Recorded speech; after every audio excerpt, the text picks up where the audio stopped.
The content of this video will contain the definitions and explanations of nuclear fission, nuclear fusion, and the life cycle of stars. Let's start with nuclear fission. It is defined as the process in which the nuclei split into new fragments, releasing energy, resulting in 2 or 3 neutrons. Common radioactive isotopes which undergo nuclear fission is uranium-235 and plutonium-239. The chain reactions occur where neutrons are released from each fission, which causes another one.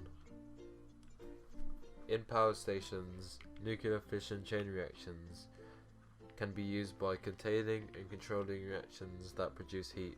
The heat is used to make the steam that spins the turbine to make electricity. Now, let's move on to nuclear fusion.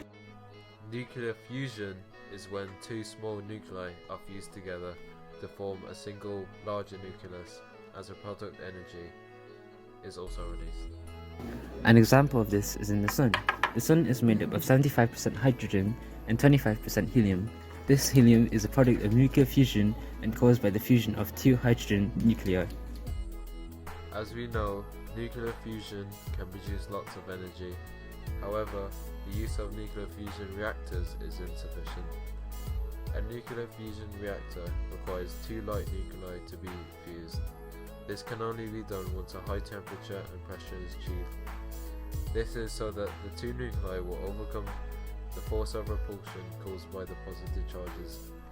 It is difficult to make such a reactor because the energy yield must be higher than the large cost of energy needed to cause the fusion. Both fusion and fission are used to release energy. However, fission requires unstable nuclei of plutonium and uranium. Fusion requires only hydrogen nuclei. At the moment, only fission can be used in nuclear power stations. However, if fusion is found out a way to be used in reactors, it would be more useful for the environment, as there is a lot of hydrogen in the environment compared to plutonium and uranium, so it would not run out as fast.